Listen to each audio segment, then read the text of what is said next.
replaced. The story of Nikhat is a powerful narrative of resilience and the reclamation of one's own destiny from a life that was stolen. The tragedy began with a horrific accident that plunged Nikhat into a deep, unresponsive coma for 5 long years.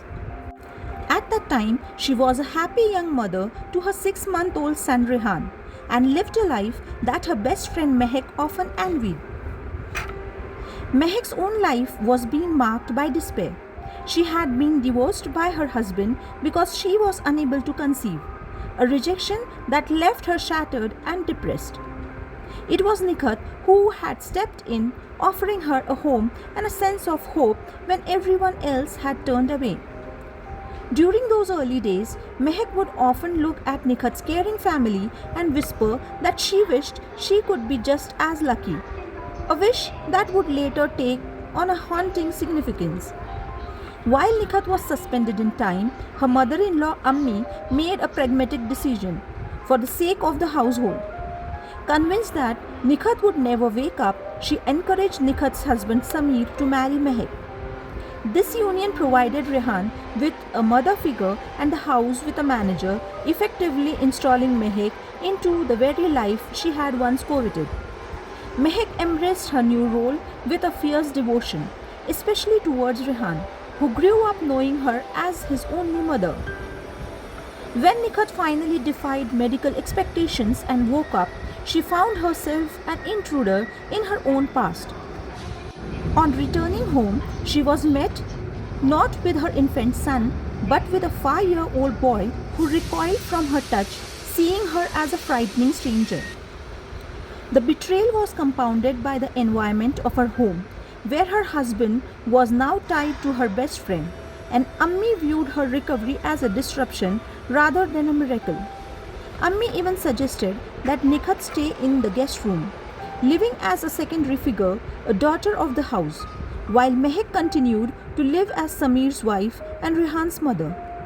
Realizing that staying would mean living as a ghost in a life that had been rewritten without her, Nikhat made the agonizing but courageous choice to leave.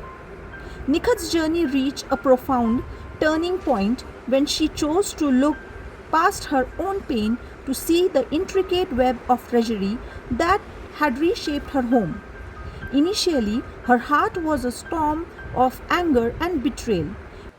But as she peeled back the layers of the last 5 years, she discovered a truth far more complex than a simple act of disloyalty.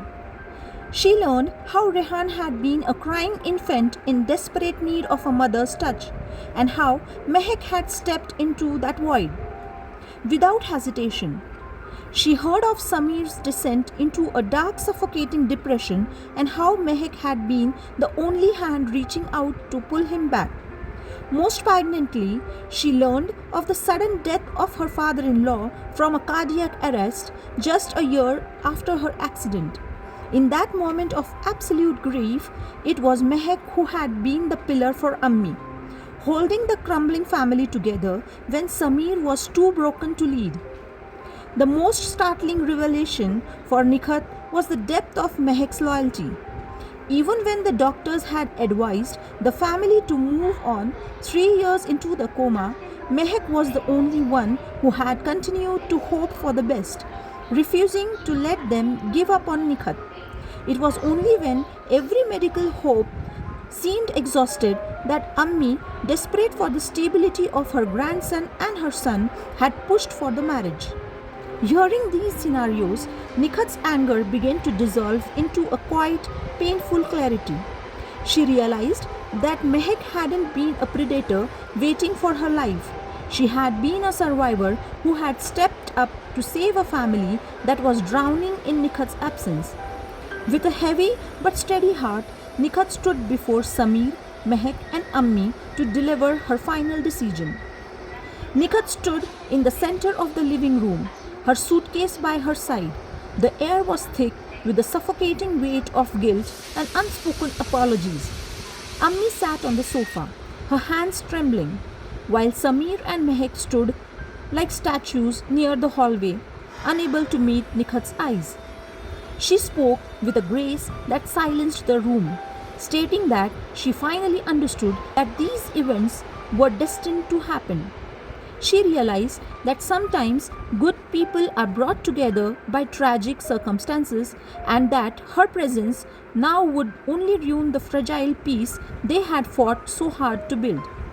Sometimes people are good to each other, she whispered, looking at Mehek with a sad smile.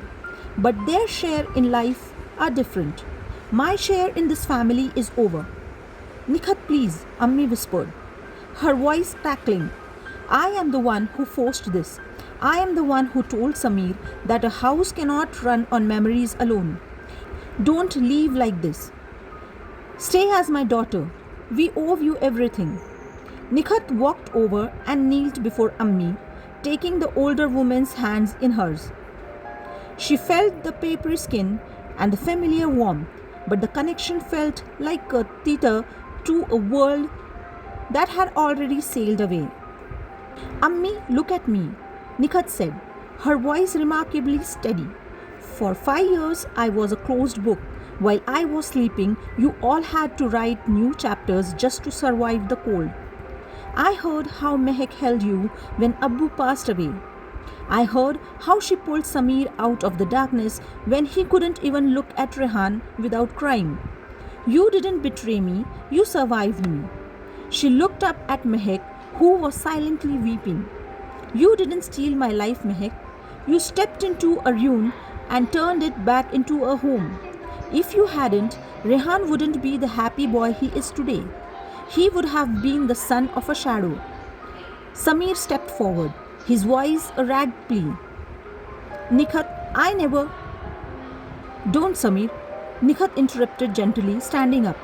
What you feel for me is grief, not the life you have now. If I stay in that guest room, I will be a constant reminder of a tragedy. Every time you laugh with Mehek, you will look at me and feel like a criminal. Every time Rehan calls her mama, you will wait for me to flinch. That isn't life. That's a prison for all of us. She took a deep breath, looking around the room one last time. I have realized that our lives are like shares in a beautiful garden. For a while, the biggest share was mine.